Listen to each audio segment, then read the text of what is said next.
what Technogym does really well is put some highlighters, so yellow highlighters everywhere.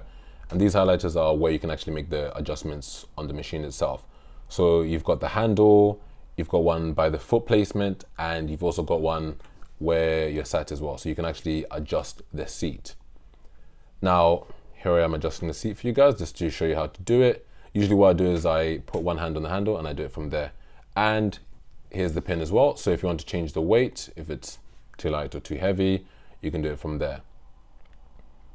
Now, as I said, usually I grab one hand on the handle and then I make the adjustments from there in terms of moving myself back and forth.